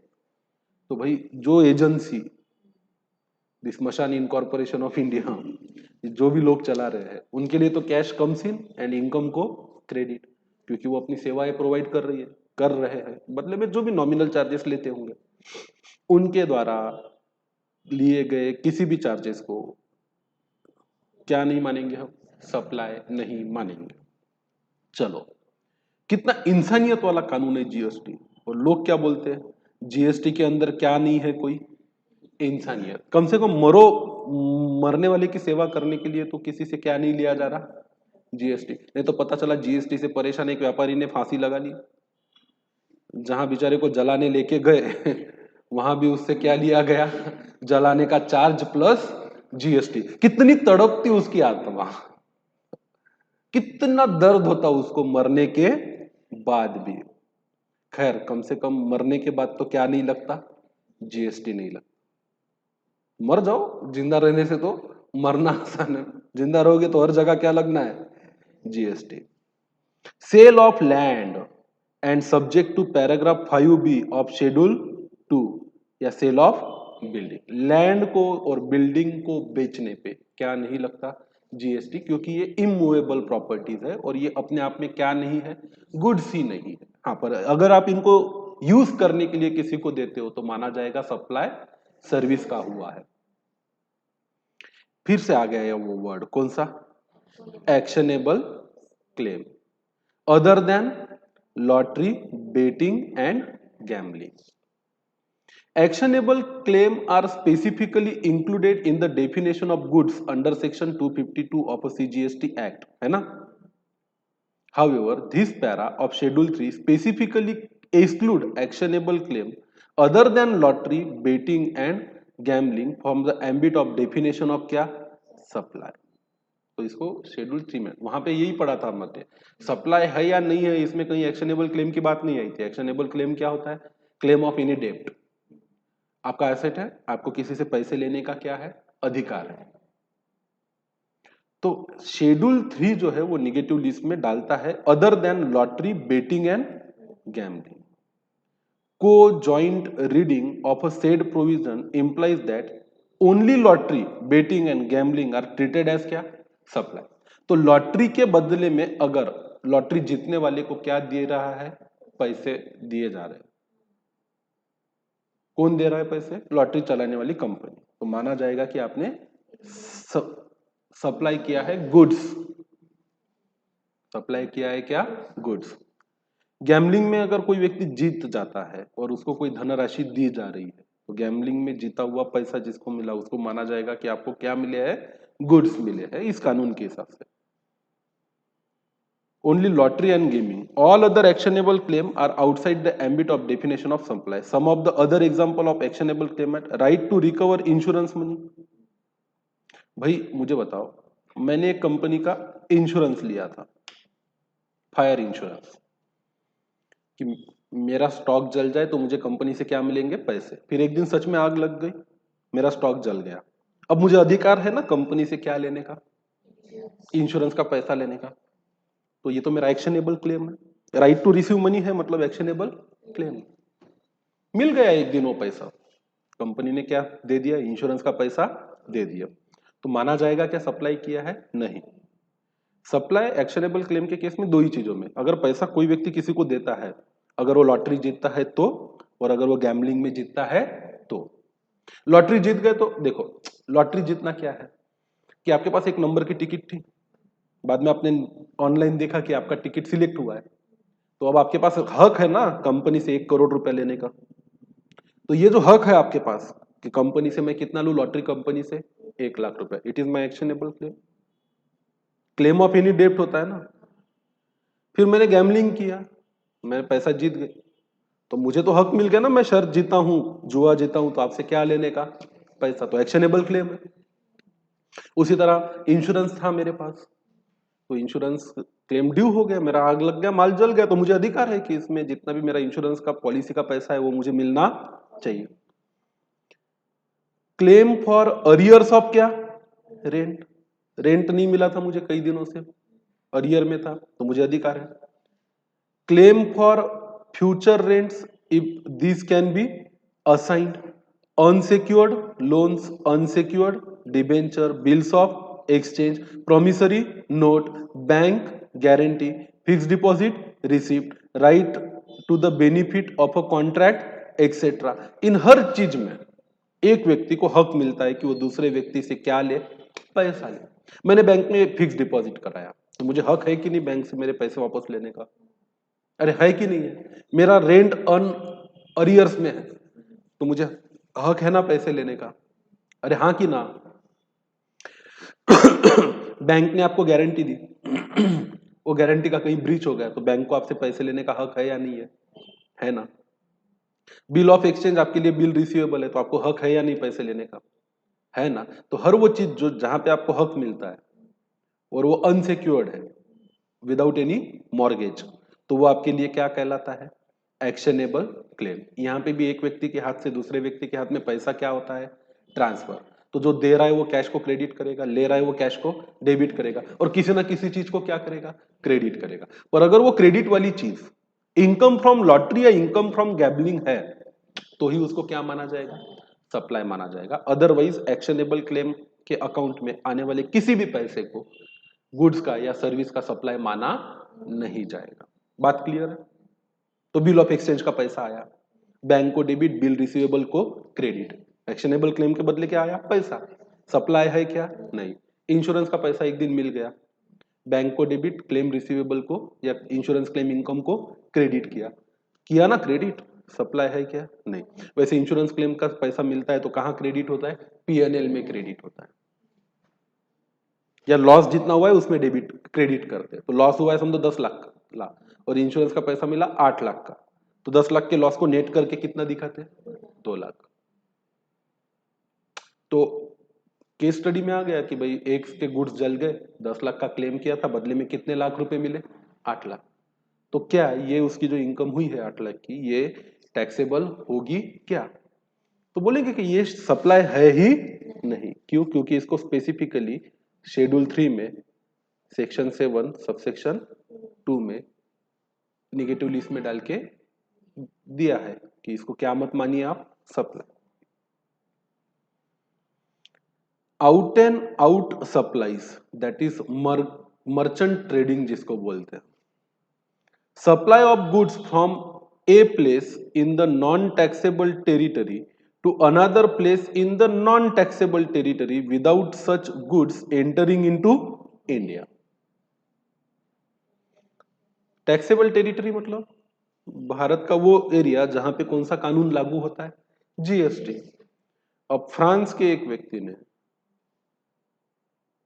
लंदन के एक व्यक्ति को माल बेचा, जा रहा है हवा में से उड़ते उड़ते, अचानक वो हवाई जहाज भारत के आसमान पे आ गया। यहां से एक ऑफिसर ने देखा, अरे मेरे देश से माल जा रहा है, खींचा वो प्लेन को नीचे, बोले दो इस पे क्या? जीएसटी। थोड़ी ना चलेगा, कोई लेना देना है क्या आपका इन सब चीजों में? नहीं। तो ये लिखना पड़ता है, नहीं तो लोगों को क्या है, अपने ऑफिसर्स को किधर भी जाके खड़े हो जाएंगे, बोले ओ ये माल माल जा रहा है इधर से उधर, सप्लाई ऑफ क्या हो रहा है? गुड्स। लाओ लाओ लाओ, मुझे मेरा टारगेट पूरा करना है, क्या दो इस पे? जीएसटी। बोलेगा व्हाट नॉनसेंस मैन। तो अंग्रेज तो यही बोलेगा कि दिमाग खराब है तेरा मैं किस देश का, खरीद कौन से देश का रहा। इनकम टैक्स में इसका वोडाफोन का केस बड़ा इंटरेस्टिंग है, अगर आपने कैपिटल गेन वाले चैप्टर में पढ़ा होगा तो। वो मुझे बड़ा इंटरेस्टिंग लगा था इनकम टैक्स में, मैं सच में बताता, मुझे इनकम टैक्स बहुत ज्यादा रास आता नहीं है।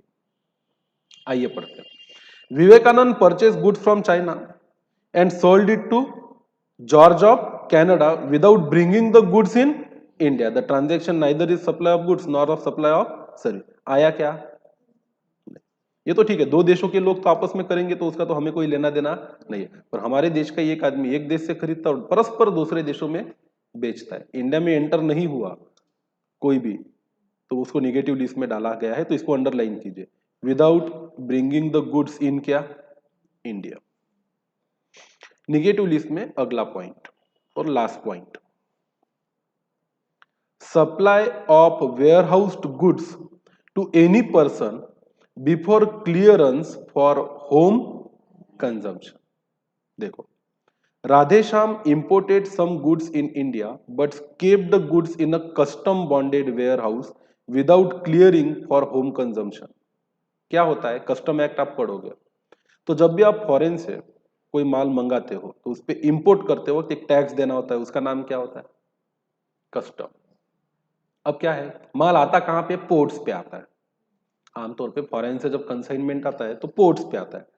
तो लगभग भारत में जहां जहां फॉरेन से माल आ सकता है हर जगह पे कस्टम का अपना एक डेपो है और उनके अपने वहां पे खुद के गोडाउन है। तो जब शिप में ढेर सारा माल आता है तो वो सारा माल कहाँ खाली होता है? वेयर हाउस में, जिसको कस्टम बॉन्डेड क्या बोला जाता है? Warehouse. तो अगर वहां से आपको माल उठाना है तो आपको उस पर क्या पे करना होता है? कस्टम ड्यूटी या टैक्स पे करना होता है और फिर आप आपके कंजम्पशन के लिए ला सकते हो।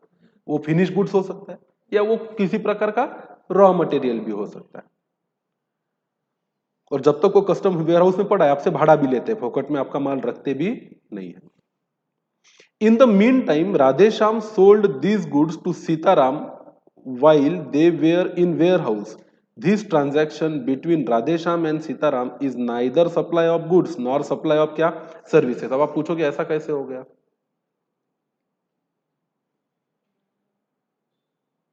राधेश्याम ने माल मंगाया अब्रॉड से, माल आके पड़ा है कहां पे? कस्टम बॉन्डेड वेयर हाउस में, उसको अभी तक उसने क्लियर करवाया नहीं। वो माल वहीं का उसने सीताराम को बेच दिया।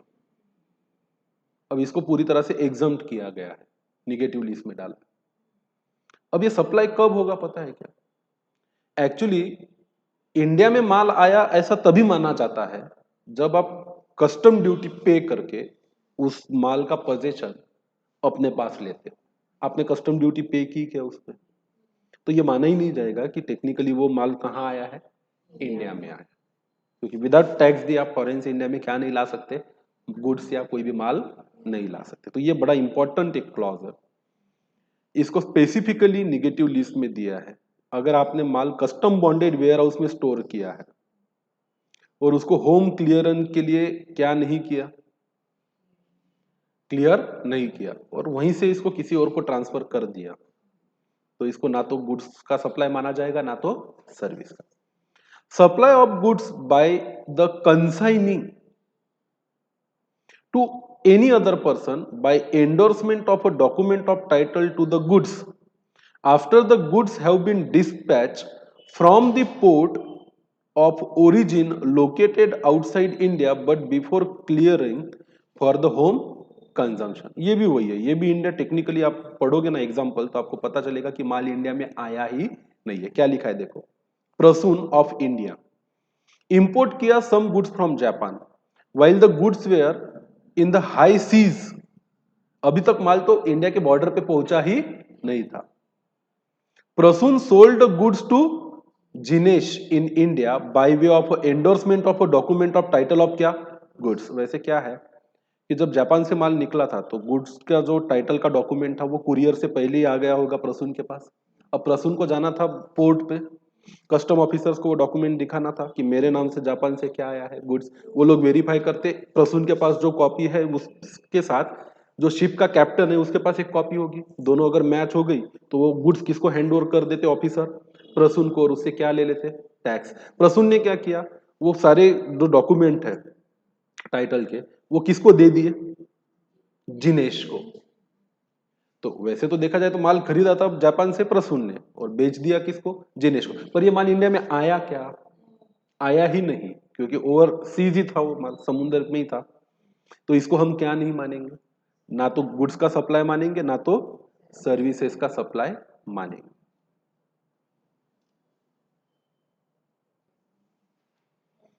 चलो, तो ये थी हमारी कौन सी लिस्ट? Negative list. आगे क्या दिया है? एक्टिविटीज और transaction notified by the government. फिर आते हैं सेक्शन 7 सबसेक्शन 2 का क्लॉज बी की बात हो रही है। तो एक बार टेबल देख लेते हैं इससे पहले कि अपन ये पढ़े आज या कल।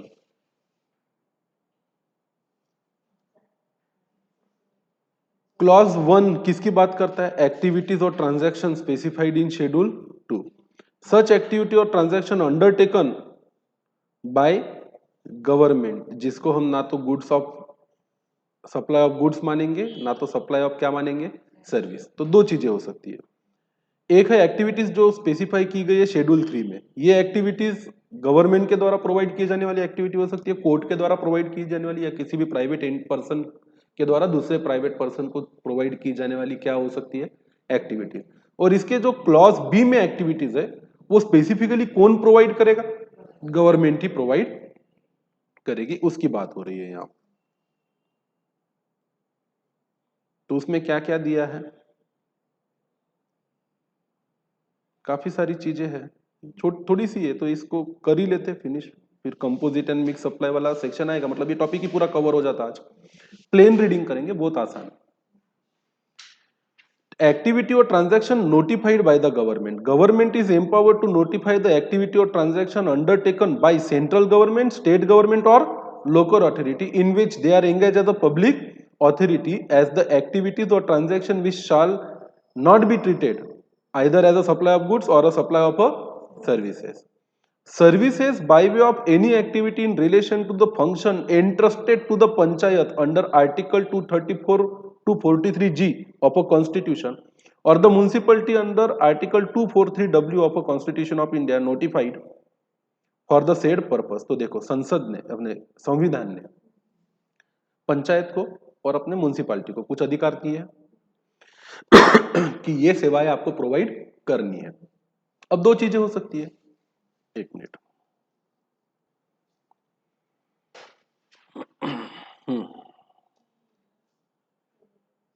चले आगे।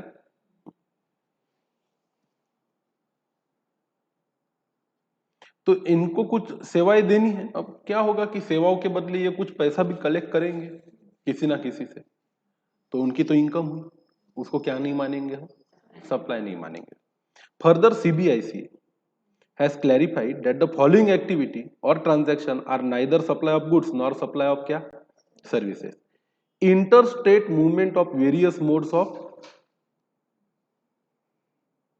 कन्वेयंस, एक स्टेट से दूसरे स्टेट में अगर गाड़ियां जाती है, interstate movement of various modes of conveyance between distinct persons including train, एक स्टेट से दूसरे स्टेट में जाती है। अब ट्रेन भी तो अपने आप में एक गुड्स है ना, तो कोई बोलेगा गुड्स जा रहा है एक स्टेट से दूसरे स्टेट में, बस जाती है एक स्टेट से दूसरे स्टेट में, ट्रक भी जाते हैं, टैंकर जाते हैं, ट्रेलर्स जाते हैं, वेसल्स जाते हैं, कंटेनर जाते हैं और एयरक्राफ्ट कैरिंग द गुड्स और पैसेंजर और both for repair and maintenance, या तो किसी माल को या लोगों को लेके जाएंगे या रिपेयर एंड मेंटेनेंस के लिए जाएंगे, या तो खाली पे ले जाएंगे। अब जाएंगे तो खाली वापस भी तो आएंगे। Except in cases where such movement is for further supply of a same conveyance. तो सुनो ना, ट्रक में भर के ट्रक लेके जा रहे हैं ट्रक में भर के बस लेके जा रहे हैं, अरे जाते कि नहीं जाते? अब अगर एक ट्रक में बस जा रही है तो भले ये जो ट्रक जा रहा है ये भी अपने आप में गुड्स है, पर इसको क्या नहीं माना जाएगा? सप्लाई किया ट्रक का नहीं माना जाएगा, पर उस ट्रक के ऊपर क्या है? बस है, वो तो गुड्स है ना। कभी सोचा क्या ऐसा भी किसी के दिमाग में आ सकता है? भाई बहुत सोच, हाँ ट्रक में कार जाती है ना, ट्रक में कार जाती है तो खाली ट्रक भी तो अपने आप में एक गुड्स है, और उसमें रखी हुई छोटी छोटी कार भी तो क्या है? गुड्स है। तो अगर ट्रक में भर के कार जा रही है तो सप्लाई क्या माना जाएगा? गुड्स का, और वो खुद ट्रक जा रहा है तो उसको सप्लाई ऑफ गुड्स माना नहीं जाएगा। Except in cases where such movement is for further supply of a same conveyance was discussed in GST Council's meeting held on 11th June 2017, and the Council recommended that such interstate movement shall be treated neither as a supply of goods nor as a supply of services and therefore not to be leviable to IGST। नहीं तो किसी ने बोल देना कि goods की definition क्या है? Any movable property. बोले तो ट्रक जा रहा है ना यहां से वहां, तो ये तो गुड्स जा रहा है, तो हम मानेंगे कि गुड्स का क्या हो रहा है यहाँ? सप्लाई।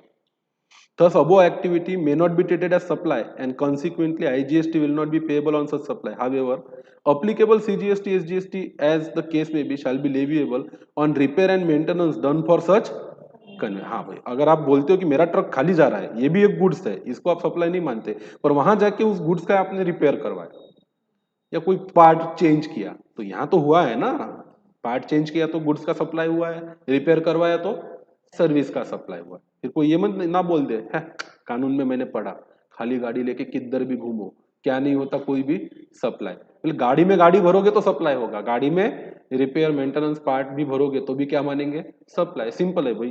पर अब देखो ना, आपको क्या लगता है किसने मजबूर किया होगा सरकार को कि इसको कानून में डालो करके? और एक मीटिंग भी ली इन्होंने 11 जून को, हम ही लोग हैं। हमने ही ऐसे सब दिमाग चलाए, बोले खाली गाड़ी थोड़ी सप्लाई होते है, छुपा दो कहीं खाली गाड़ी में कोई माल ना, बोले खाली गाड़ी जा रही है या गाड़ी बेच डालो एक स्टेट से दूसरे स्टेट। अगर गाड़ी बेच दी तो लगना चाहिए। अब गाड़ी भी तो कोई जेब में थैले में भर के थोड़ी लेके जाएगा, वो तो अपनी जाएगी खाली खाली चलते चलते। Interstate movement of rigs, tools and spheres and all goods on wheels like क्या? क्रेन्स। अब देखो क्रेन है, जेसीपी है, ये गाड़ी नहीं कहलाती। कभी देखा है क्या क्रेन के पीछे MH01 MH02 टाइप का नंबर नहीं होता है? Because they are not a vehicle, because they are not a vehicle. ये जेसीपी क्रेन ये व्हीकल नहीं है, ये प्लांट है, ये एक प्रकार का क्या है? मशीन है, जो किसी गाड़ी पे लोड है, जो किसी चक्के वाली गाड़ी पे लोड है। देखो फिर above circular shall mutandis also apply to interstate movement of rigs, tools and spares and all goods on wheels, जैसे कि क्रेन। हमारे लिए एक JCB एक पॉपुलर नेम है, तो ये एक मशीन ऑन व्हील है। Except in cases where movement of such good is for further supply of a same good, such interstate movement shall be treated neither as supply of goods nor as supply of services and consequently no IGST would be applicable on such movement। किसने मजबूर किया लोगों को ये लिखने में कि ये व्हीकल है? व्हीकल का नाम क्या है? कन्वेयंस है, व्हीकल, ट्रेन है, बस है, ट्रक है, टैंकर है, ट्रेलर है, वेसल है, कंटेनर, एयरक्राफ्ट। फिर किसी ने सोचा इसको क्या बोलोगे आप? क्रेन को, जेसीबी को? बोले हाँ हाँ, उसके लिए भी एक पैराग्राफ लिखना चाहिए, क्योंकि वो भी तो अपने आप में क्या है? गुड्स है ना। आप नई क्रेन खरीदने जाओ तो वो क्रेन जो आपको बेच रहा है वो तो गुड्स बेच रहा है ना। फिर तो गुड्स जाएगा ना एक स्टेट से दूसरे स्टेट में, कि पड़ा रहेगा एक जगह पे? उसको तो जाके इधर उधर गड्ढे खोदने, मिट्टी उठानी है, तो जाएगा जहाँ उसका क्या है? काम। तो जहाँ वो काम करने जा रहा है तो हम ये नहीं मानेंगे कि वो ये देखो माल जा रहा है, वो चली और उस पे लगाओ क्या? GST। ना ना ना, ऐसे काम करेंगे नहीं। In this contest it is also reiterated that applicable CGST, SGST, IGST as the case may be is leviable on repairs and maintenance done to such goods। तो काफी अच्छी चीज थी। अगला है लास्ट जो almost we are about to end this chapter, वो है क्या? Composite and mix supply. और इसके बारे में भी अपन पढ़ेंगे। वापस से जाने से पहले एक बार पेज नंबर 8 पे देखेंगे हम। इसके 8 से पहले हमें दिया था कि ये चैप्टर जो है सप्लाई का, ये समझने के लिए हमें क्या क्या पढ़ना पड़ेगा। हमें पढ़ना चाहिए सेक्शन 7, ये आपके पेज नंबर 7 पे था। हमें साथ में पढ़ना चाहिए सेक्शन 8, शेड्यूल 1, शेड्यूल 2 और शेड्यूल 3, ये लगभग हम पढ़ चुके। तो we will be soon be able to finish this chapter. See you tomorrow then. चलिए बाय बाय।